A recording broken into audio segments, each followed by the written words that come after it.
Welcome and thank you for joining us for the Grantmakers in the Arts 2019 webinar, Beyond the Grant, Supporting Communities Through Alternative Economies. I'm Sherilyn Seeley, Program Manager for Grantmakers in the Arts. At this time, please take a moment to kick off the webinar with us by taking a poll at the left of your screen. Cultural funding continues to become less equitable. However, while funders continue to make shifts in their grant-making practices to counter this, GIA has been exploring new means of transformational change beyond traditional grant-making structures and what it looks like to invest in communities outside of the traditional 501c3 model. With that, we are glad to have Courtenay Barton, Stephen Caviness, and Mike Roque on the webinar to discuss this with us and offer their expertise. Courtenay A. Barton joined the Cleveland Foundation in September 2017 as a National Urban Fellow and was hired in September 2018 as Program Manager for Arts and Culture. She has more than 12 years experience in nonprofit management in media, arts, and education. Prior to joining the Foundation, Barton was the Associate Director of Stewardship at the Brooklyn College Foundation. She also had roles at New York City's public television station 13/WNET and the New York Foundation for the Arts. Stephen Caviness joined the Cleveland Foundation in 2015 as a program officer on the Community Responsive team. Prior to joining the Foundation, Stephen served 6 years as a congressional staffer in Ohio's 11th Congressional District Office. In that capacity, Caviness met community needs by representing constituents' ideas, resolving their concerns with all levels of government, and facilitating conversations with local organizations that fostered positive change in the community. Mike Roque is Executive Director of the Community Foundation of the San Luis Valley and of the Community Foundation of San Luis Valley and owns Cafe del Valle in Antonito, Colorado. Excuse me, folks. Roque served as Founding Director of the Denver Office of Strategic Partnerships as a political appointee of then Denver Mayor John Hickenlooper. Roque has also served as Executive Director of the Grassroots Institute for Fundraising Training and the Chinook Fund. Roque is also a 2018 Belly Fellow. At the very end of the presentation, I will be joining to facilitate a Q&A. With that, I will turn it over to our presenters. Welcome, Courtenay, Stephen, and Mike. Courtenay, why don't you get us started? Sure thing. Thank you, Sherilyn. Good afternoon, everyone. As mentioned, I'm the Program Manager for Arts and Culture at the Cleveland Foundation. The Cleveland Foundation is the world's first community foundation, and founded in 1914, our mission, quite simply, is to improve the lives of greater Clevelanders. Arts and culture are integral to achieving this mission, and we grant approximately $7 million in this field each year, exclusive of donor-advised funds. In order to understand our work, when it comes to alternative investments in arts and culture, I think it's important to give you some background on Cleveland itself. Cleveland is located on the historic lands of the Iroquois people on Lake Erie, one of the Great Lakes, which is the world's largest freshwater system. Cleveland is bisected east and west by the Cuyahoga River, and the city's prime location, right where the river meets the lake, has led to a number of social and historical phenomena that shape the city to this day. So during the mid to late 19th century, due to its location right across the lake from Canada, Cleveland was an important stop on the Underground Railroad for people escaping slavery. Into the 20th century, Cleveland became a destination in the Great Migration for black people leaving the Jim Crow South, who also hoped to take advantage of growing employment opportunities due to the city's rapid industrialization. And this turned Cleveland into a center of manufacturing and shipping. This also attracted European immigrants, and although much has been made of the decline of manufacturing in this region of the country that's given it the nickname of the Rust Belt, I think it's important to note that manufacturing is still one of the top employment sectors here locally. Lastly, I will note that in the 50s and 60s, industries began to relocate to the suburbs, where many remain, and white Clevelanders followed the jobs. But policies such as federal redlining prevented black people from obtaining home loans, and local racially discriminatory housing covenants prevented black residents from following these jobs. So what has resulted has been a high degree of residential segregation and a city in which black people amassed significant amounts of political power, becoming the first large city in the country to elect a black mayor, Carl Stokes, but also a significant amount of economic inequity, which lingers to this day. Today, Cleveland is a city whose population is majority black. The Brookings Institution, interestingly, recently released some data on how the number of majority black cities in the country is actually expected to rise. And depending on census estimates, the total population of Cleveland is somewhere between 65 and 70% people of color. Our region has the largest population of Puerto Rican residents in the state, and this population has grown rapidly in the wake of Hurricane Maria. And we are also home to a very large and growing refugee population. And, like most large cities that boomed economically in the later 19th and early to mid-20th centuries, Cleveland established a number of very large, very nationally significant arts organizations in European traditions, including museums, ballets, and operas. So I share all of this background because I think it's important to keep in mind when we are discussing approaching our work through a lens of racial justice, that inclusion, as it is usually understood, is a really tricky concept when in fact people of color are the majority in a city. The demographics of a healthy and bias-free and thriving arts community would and should resemble the demographics of the city. So with all of this background in mind, our team here in Arts and Culture, which is composed of me, the manager of our Anisfield Wolf Book Awards program, and the Vice President for Strategic Initiatives, Arts, and Urban Design, have spent the last year working on a process to develop a vision of arts and culture. So this is what we've come up with on the slide. Our vision is that Greater Cleveland enjoys abundance, equity, and excellence in the arts. To accomplish this, we will invest in addressing inequity, creating opportunity, and promoting artistic excellence. And at this point, I just want to pause and say that we know that the term excellence oftentimes has very specific connotations in some areas centered around Western European canonical art forms. This is not what we mean, and we think it's important for us to address this in what we are funding and what we are saying.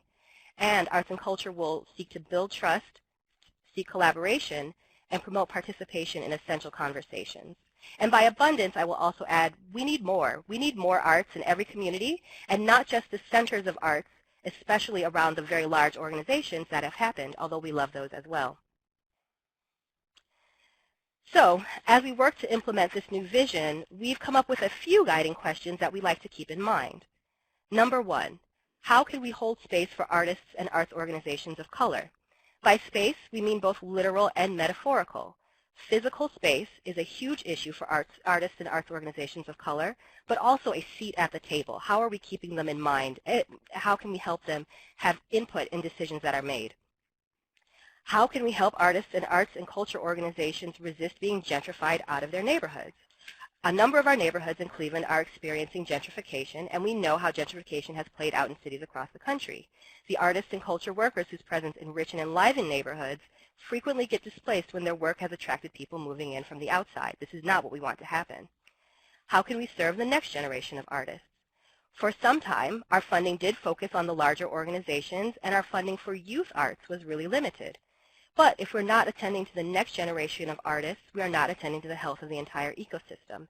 And more to the point, we know that some people are able to afford the very best in arts education access for their youth, and some people are not, and these lines are drawn around racial and economic lines. So how can we create opportunity for those who do not otherwise have access to it? And how can we help organizations to build equity? And to that, I would very simply offer that one very clear definition of equity is money. When we think about equity in a business, it translates to economic value. So when we're thinking about and looking for organizational sustainability in the organizations with we work, a lot of that is directly tied to how much money they have in the bank, whether or not they have any space, whether or not they have any assets. So is it possible for the grants that we make to help an organization durably build its balance sheet to gain that equity? All of this has led to a strategic shift that has resulted in expanded and intentional opportunities for community-based arts, that is, arts in the neighborhoods and not just in the centers where people had previously been going to visit the large institutions.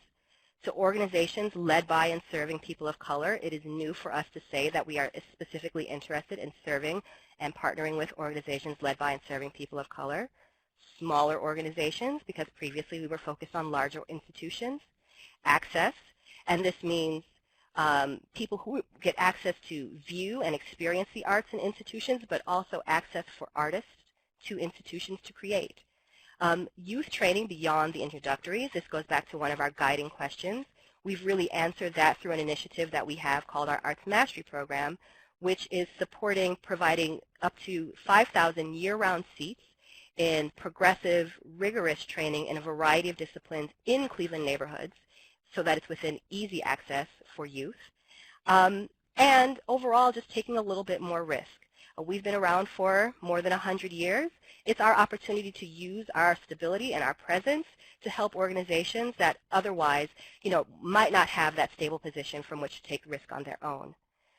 So, with all of this in mind, we'll take a look at a little case involving one of our Arts Mastery partners about how we are using alternative investments or investments outside of traditional grant-making structures to support their growth.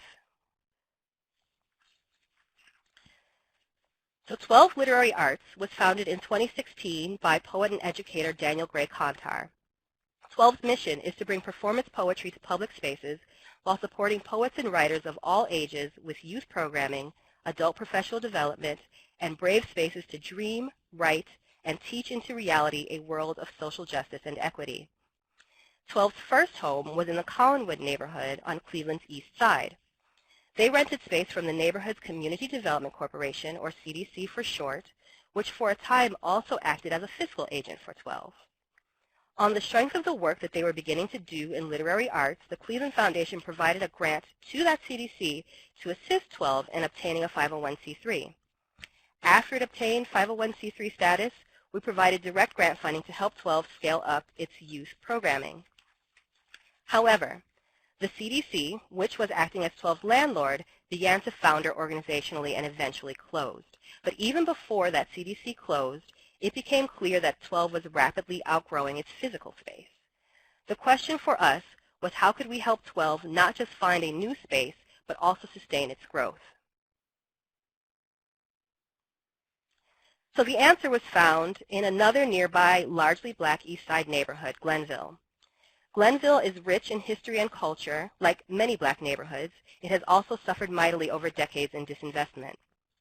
In the early 1960s, a group of 10 black doctors hired the first black registered architect in the state of Ohio, Robert P. Madison, to design a building in the neighborhood where they could provide services because at the time they had no privileges to practice at local hospitals. This building served the community for over 40 years before it was vacated. In 2015, it was acquired by the CDC that serves this community, the Famicos Foundation, which was also working on redeveloping housing across the street from the property, which is pictured here in the picture on the bottom, Heritage Lane. They also acquired the adjacent former daycare center. In the last few years, Glenville has been the site of a number of public and philanthropic transformation initiatives. For instance, the Famicos Foundation, the CDC, redeveloped Heritage Lane across the street, and housing there recently listed for as much as $300,000. So by 2017, Famicos Foundation was also looking to redevelop that Medical Associates building. At the same time, the first ever Front International Triennial of Contemporary Arts, planning to open in 2018, was looking for a home base for visiting artists. So this is the juncture where multiple projects, multiple programs, and initiatives begin to come together here at the Foundation. The Cleveland Foundation made a grant to the CDC to support the renovation of the Medical Associates building, which was then leased to Front for artist residencies. That building was actually renamed the Madison in honor of its architect, as pictured, and they also renovated that daycare space to the left of it in the picture to serve as events and office space for Front. But from the beginning, that was only a temporary usage, and we know that our neighborhoods deserve more than temporary arrangements.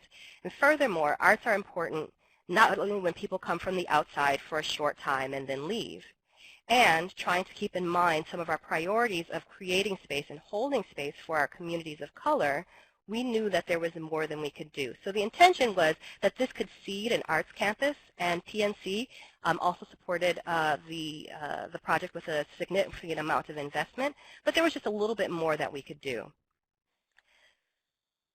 So before Front Triennial even opened, and knowing that 12 was in need of new space, we facilitated a partnership between the CDC, between the Famicos Foundation, and 12 to renovate an additional property adjacent to those two that would serve as their home. We provided a combination of outright grant and a recoverable grant in the amount of $200,000 at 0% interest towards this project, with the following terms. 12 would have a 5-year lease for the house with stabilized rent, and 12 would have the option to purchase the home at the end of 5 years at a pre-negotiated price reflecting 2017 property values. So to go back just a few moments, we already said that houses across the street, and I'll just flip back, these Heritage Lane houses were already appraising at this point in time today upwards of $300,000, and that's just a few years later. So we knew that this house, circled, would likely appreciate in value. If we waited too long to negotiate what the house could go for to 12, it might likely be unaffordable for the organization. So these terms give the opportunity to 12 of at least 5 years to plan to purchase the property, whether this is through outright fundraising or refinancing or a combination of both. Getting back to the Madison building itself, that Medical Associates building, we also made a grant of $50,000 to 12 to allow them to master lease units in the Madison building and rent and manage those units as affordable artist housing. So these units have been listed at a few $100s below market level. This arrangement helps 12 generate a stream of earned income while keeping space for individual artists as housing prices continue to rise. This work with 12 has been a test case for how we can, going forward, utilize many investment tools from recoverable grants, outright grants, even helping the organization get its 501c3 in the beginning, to really root in place with a view towards equity and racial justice. This is an organization that is led by and serving communities of color, and we thought that they would be an ideal steward for a community of color with the arts to be implemented on this campus. But this is just an overall part of our strategy of alternative investments, and for more on that strategy, I'll turn this presentation over to my colleague, Stephen Caviness.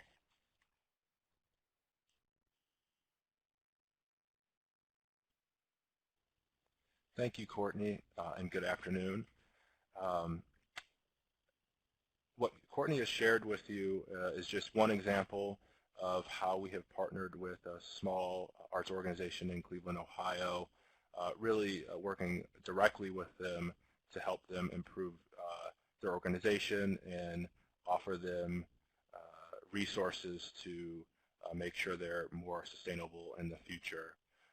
I will be providing a couple more examples of how we've used alternative modes of investment to not only improve small to medium-sized arts organizations' balance sheets, but also how do we think about community and culture and preserving the culture in neighborhoods. And before I go into that, I just want to share with you on a high level some of the work we're doing to strategically make impact in our community. And that's through our social impact investing initiative. We actually launched that initiative in May, and we made an announcement that we wanted to grow our social impact commitment to $150 million by 2022. And this is a process that really took about 2 years to develop, making sure that we had the right structure in place to deploy. I'll also say that we are currently in a strategic planning process to think deeper on what deployment looks like, but what I will say is that for those of you who know or don't know of impact investing, I'll just share a little bit with you about what impact investing is if you're not as aware of this movement. So impact investing in a nutshell really looks at philanthropy's endowment and how philanthropy deploys dollars in a way that creates environmental and social change. And if you think about the traditional way of philanthropy, that's really deploying 5%, 5 to 6% of your endowment every year to invest in nonprofits. So impact investing really looks at, I'll use the term, that 95% and tries to unlock those dollars to create greater impact in communities. And so this movement is about 12 years old, but really elements of social impact investing have been around for decades. For example, the Cleveland Foundation was actually the first community foundation in the early 80s to deploy a program-related investment that was focused on our Playhouse Square district, and that was $4 million. And it really was the catalyst to making sure we're saving an arts district, but also it has led to the growth that now, we see about 1 million visitors a year. And Cleveland actually has the second largest arts district in the country. So I think it's important to know that we have been, as a foundation, we have been deploying dollars creatively for many years. And so this is not really new to us, but I think this is a moment in time where we can really think bigger and how do we create even greater impact in different ways. And so what I will do is move forward and just provide you just a couple examples of how we've thought a bit differently about how we're deploying some of these resources under this initiative.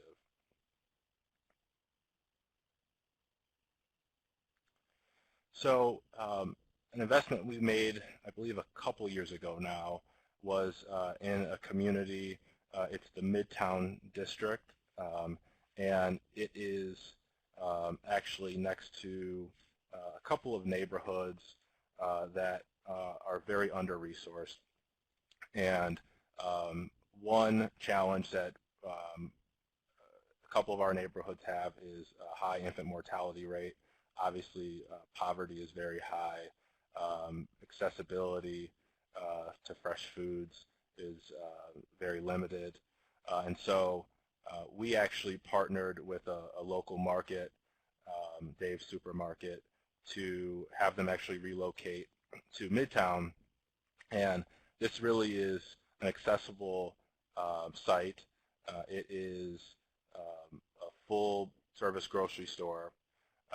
And we provided about $1 million in below-market debt. We actually did that in partnership with the local CDFI, the Cleveland Development Advisors. And the unique partnership with this is actually the fact that University Hospital's Rainbow's Baby and Children's, Women and Children's Center is right next door, and physicians will actually prescribe healthy food prescription.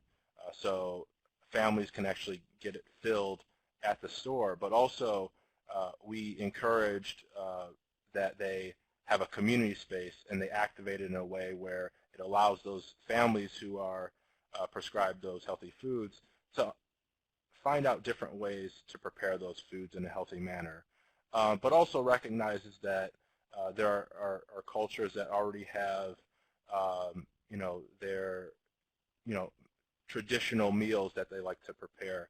I believe Courtenay shared with me, she actually visited the market not too long ago, and there was a Congolese group that was preparing traditional foods in that space. And so I think that space is really unique in terms of how community uses it and ensures that all residents, regardless of where you come, can utilize the space.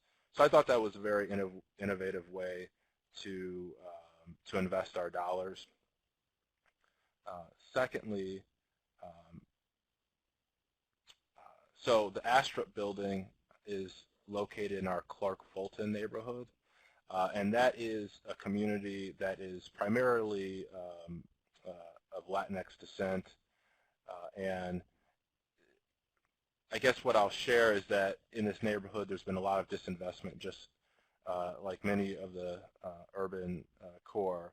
But this neighborhood in particular is in a unique situation because where it sits in terms of potential investment. We have a hospital, Metro Hospital, it's a county hospital that is actually in a process of building a new hospital. So I believe that's about $2 billion, and there's a number of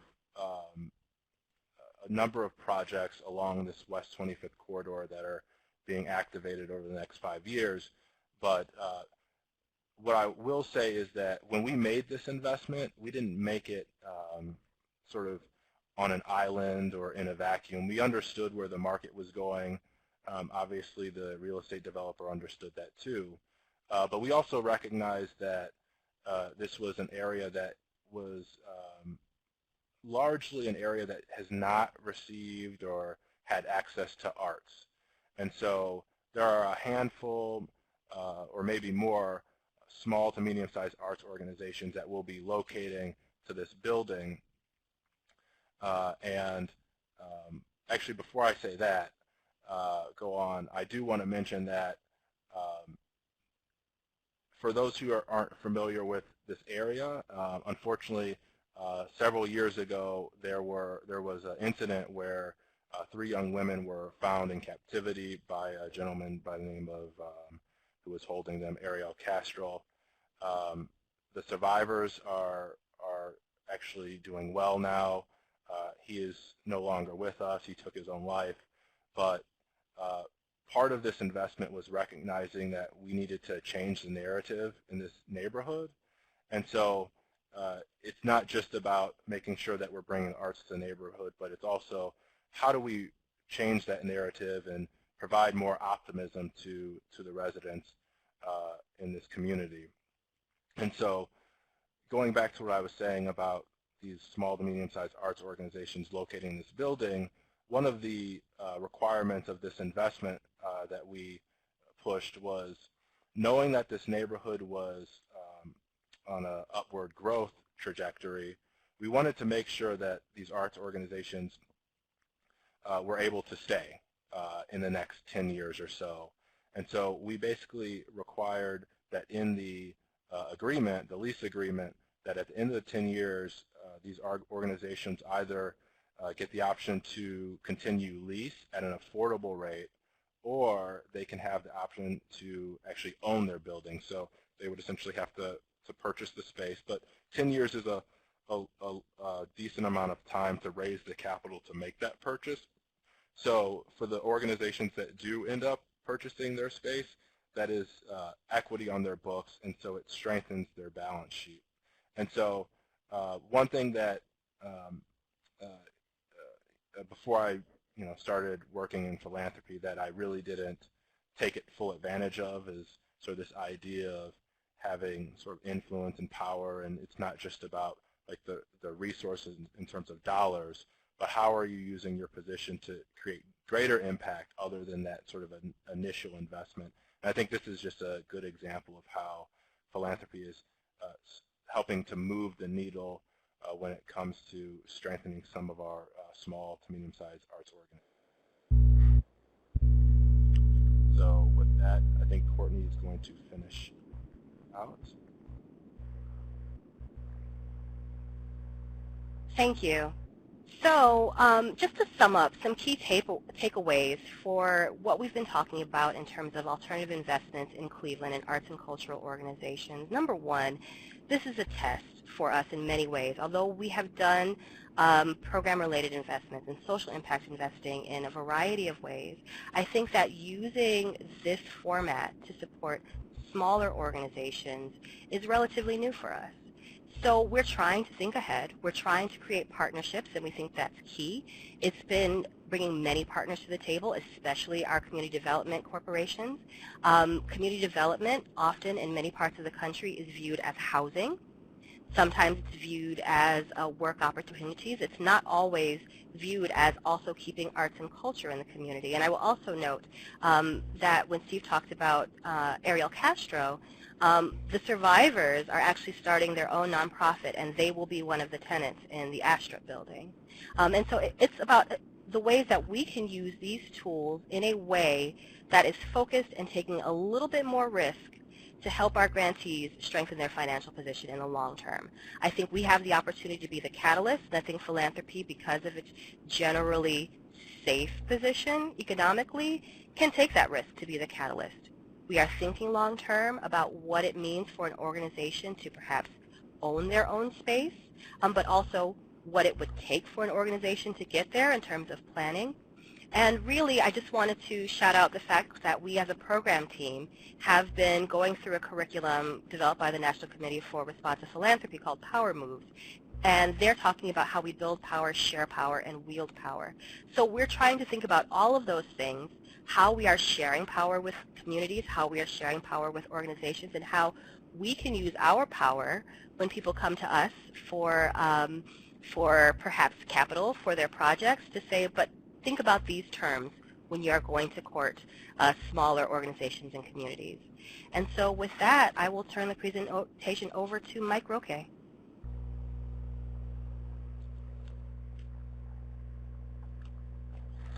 Thanks, Courtney and Stephen. And before I start, I just want to say I love the work that the Cleveland Foundation is doing. So just to give you some context, again, my name is Mike Roque with the Community Foundation of the San Luis Valley. We are a very small, very new community foundation that serves the San Luis Valley of southern Colorado. So we, the area we serve is the valley between the Sangre de Cristo Mountains and the San Juan Mountains. It's a 6-county area about the size of Massachusetts in terms of just space. So we also are, the area is traditionally Ute Indian land, and for about the last 500 years we've had Hispano settlers come into the area and settle. We have the first town settled in Colorado in San Luis. So it's a very, very traditional but also very poor. We have one of the highest opiate addiction rates in the country, you know, and a number of other issues. And I talked to you today from my hometown of Antonito, Colorado, population 750. My friends like to point out that we have more cattle and sheep than people, and we like it that way. So just to you know, we're not an area. Something real quick. We're not an area that Amazon is going to locate a factory, and we don't want one. In fact, that's not what the future of this area is. We love the wide open spaces. We'd love, as my wife says, having the sky, you know, close to us, that we're close to the sky. The other thing I want to talk about is, you know, define what art is. How do we define what art is? And, you know, some people might call it folk art, but I think of art, particularly from our area, as you know, stuff that people used to live with.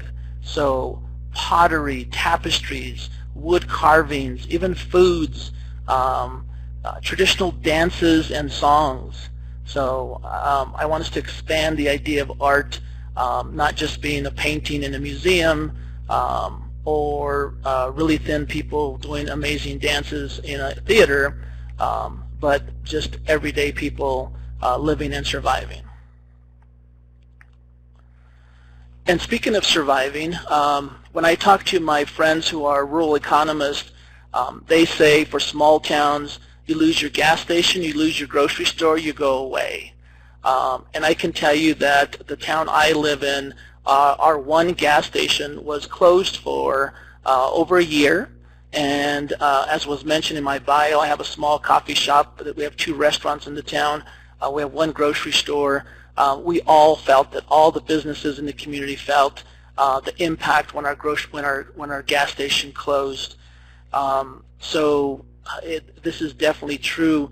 One of the things that we've been able to do as a foundation is that we worked with social impact investors, and we actually funded, in partnership with the owners of the grocery store, a brand new gas station. So that's actually being built as we speak. And will hopefully come online in the next couple of months. But we've noticed the impact of not having that gas station in the community. Other small towns have worked together to actually purchase their grocery stores and run them as a cooperative, so that the local community actually pays a little lower fee as a member of the cooperative for groceries, and then folks coming through town pay a little higher fee to subsidize that. but I think there are some really interesting opportunities. Again, most funders don't think of funding gas stations and grocery stores, but in rural areas, this is what really makes an impact. The other thing that I tell folks is that before you can even talk about growth and development in rural areas, you need to talk about slowing the rate of decline. These communities have been declining over the last 30, 40, 50 years, slowly and sometimes quickly, and we need to first slow the rate of decline. Then you can talk about building and growing and developing and putting new things in, but the first step is to stop that rate of decline. So one of the ways that we're looking at doing that is through cultural tourism. As I mentioned, we've had a Hispano community in this area for over 500 years. This is a traditional adobe house that people lived in for over 100 years.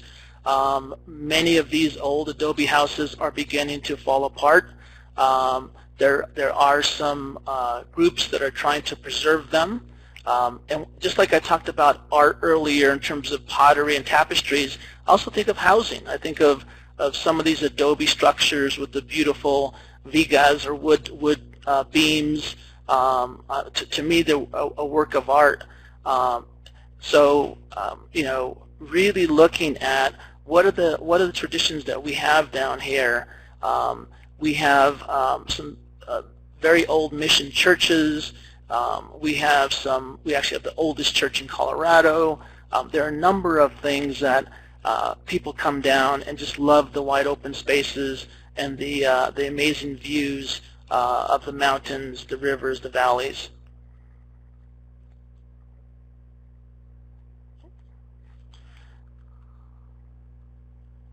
So another opportunity we're looking at is ecotourism. I mentioned we have tremendous rivers, mountains, 14,000-foot peaks, gold medal fly fishing on the rivers. This is the Conejos rivers that you're looking at now.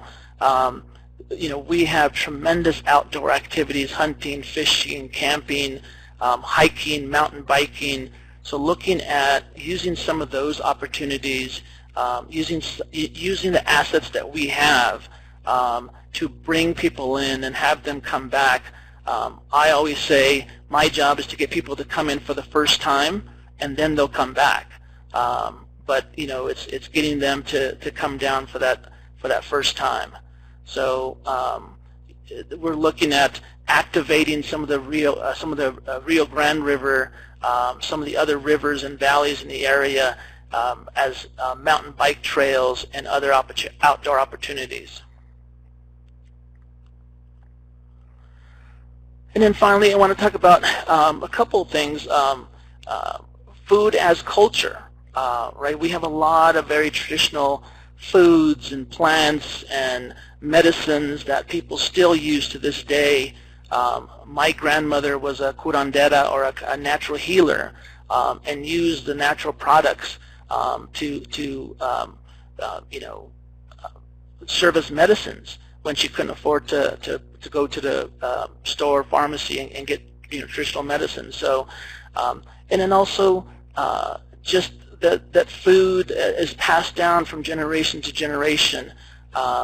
We have traditional crops like chicos, which are the corn, the chilies that you see on the sides, and when you go to Taos and Santa Fe, those are not just decorative items, but people actually use them to live and survive. So that is something. And then this is a beautiful mural that's on the side of a building. One of the things that we do have, sadly, is a number of vacant buildings. So we've had artists who have used those vacant buildings and to draw and paint beautiful murals. We're actually, one of the towns that we work with is using municipal vehicles, so dump trucks and other vehicles, and they're having artists come in and paint them. So again, using art as an opportunity and something to not only beautify the community, but attract people and bring people to see the beautiful art and murals of the community. So with that, I just want to say that particularly in the San Luis Valley, but in other areas where you have indigenous art and artists, and really looking at what are ways that, again, that folk art, that pottery, that tapestries, that the things that people don't think of, even graffiti. Graffiti was thought of as a gang thing, or but it's now become a very mainstream art form. So think about who gets to define art, and who gets to label art, and then who gets to fund art, right? So as funders, what do we look at in terms of the opportunities that we're doing? So I'll end there and open it up for questions.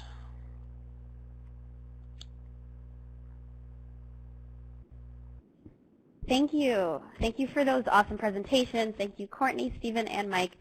I think it was great to hear about, first, the sort of like the collaborative process that you, Courtney, and Steve went through to fund the Astrup building, and just hearing kind of, the laser focus on arts and culture, and then kind of expanding beyond that and thinking of housing and all of those other things that are part of a community. And then Mike, hearing more about what art is and the way that art is typically defined, and thinking outside of that, and thinking about food and murals and the power of, again, thinking outside of art, and how much a staple that the gas station was in your community, and how everyone felt the impact of that. I think this was all very helpful in thinking about impact investing and beyond grant making, and what art is. So with that, we will switch it up to our Q&A for our presenters. So please be specific about who your question is for, and you can look to the left of your screen and enter your questions in the rectangular box. And again, for your specific question, please be specific about who the question is directed to, okay? So with that, I kind of want to backtrack a little bit. Courtney, this first question is for you. And on the slide where you were talking about strategic shifting, someone wants to know a little bit more about how you define access and excellence. Sure. I'm just going to backtrack to the slide a bit. Sorry, yeah. I'm going the long way. Fine. Here we go. Access and excellence. When we think about access, I think we come at it from two different points of view. I mean, we know the numbers. This is a group of arts funders. We know that large arts institutions have not often done a great job of being representative of people of color and experiences outside of the European canon. So when we think about access, and because of that, to backtrack even a little bit more, because of that, our communities often feel a certain type of way, uncomfortable approaching these institutions. So we are looking for institutions that are looking their level best to reach beyond the work that they have been doing, to find ways in which they can partner with arts institutions and artists that are outside of their typical experience. So 12, who we have talked about, has partnered with both of our large art museums here. We're also talking about how we can lower barriers to access for people to observe art, to participate. So how do we get people into the door to see the wonderful exhibitions and things that people are doing? And in every conversation we're having, we're asking our partners to think about that.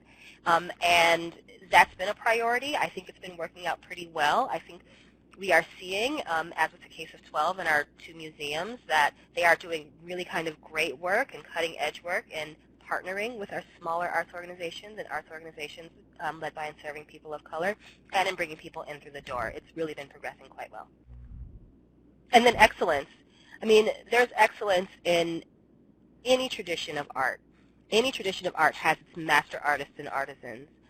Sometimes we have to look to the field to help us understand what that excellence is in their field, but that's something that we're willing to listen to. Great, thank you. This next question I'm going to open up to all of you. And the question is, and I think it'll be interesting to hear from all of you, just because you have the foundation perspective, and a lot of our membership it's foundations, but also we've got public agencies, government, etc., family foundations. So, and the question is, what role did or should local or government arts agencies play in the projects that you describe? And this is speaking specifically about government arts agencies as opposed to private foundations.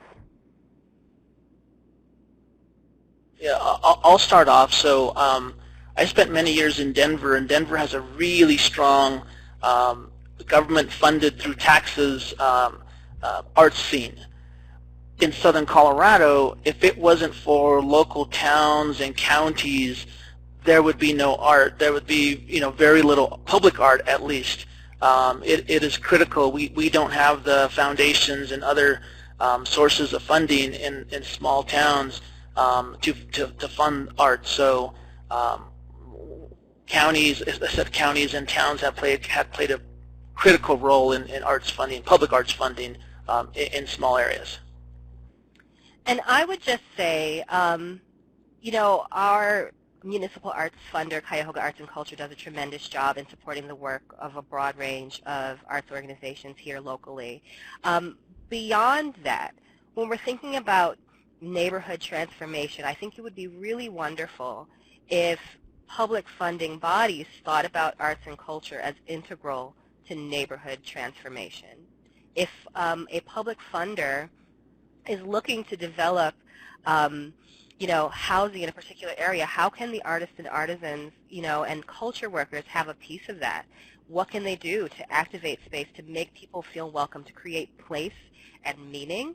How can we keep them in mind when it comes to affordable housing and space?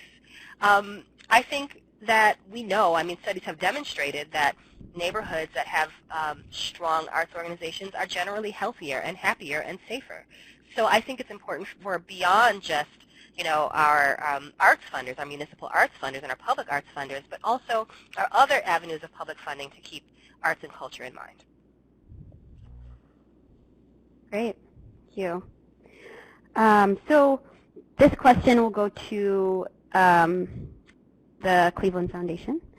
So how does the Cleveland Foundation choose which arts organizations should be supported through social impact investment?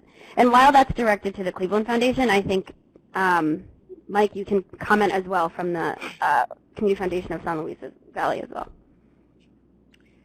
Sure. So I think, go ahead, Steve. Go ahead. You can start. Okay. So I think there are a couple of things to keep in mind, and I'll let Steve jump in from the standpoint of specifically when we are, working with organizations who are applying for funding. But one of the things that we have to keep in mind is perhaps an organization's ability when it comes to an investment to perhaps generate earned income to repay. So that's why part of our strategy with 12 was to think about ways that they can generate earned income that could help them, be in a more sustainable and diversified revenue stream in order to be able to perhaps take on a facilities project or a mortgage or that sort of thing. In some areas, it's a little bit perhaps more natural almost, because some areas do have, earned income. They have ticket sales, and some areas do not. And that doesn't mean that we don't consider them, but that's just something that we keep in mind. And Steve, you can. Yeah, so I guess first what I'll say is that with our social impact investing initiative, that really encompasses sort of four products, if you will. So we have our recoverable grants, which are essentially grants that we intend to get back based on the terms of the agreement. We have our program-related investments, which is typically below market debt, priced between 0 and 3%, and so we offer that as a product. And then we have our mission-related investment, which our finance team manages, and that's using our endowment and investing in public-private equities and really focusing on, I'd say, socially responsible companies. And then we have our socially responsible investing pool, which is a partnership with our donors, our living donors, where they can actually decide if they want to participate in that pool. And so when we look at partnerships with arts organizations, we really, at this point in time, are looking at the recoverable product and the program-related investment product. And I had mentioned earlier that we're also, under this initiative, going through a strategic planning process. So a lot of that will inform how we partner with arts organizations, if that's sort of this direct partnership, or if it is through maybe an example of like a fund, for instance. So a lot of that will inform sort of that relationship, and that goes along with all of our other focus areas that we have, education, environment, etc.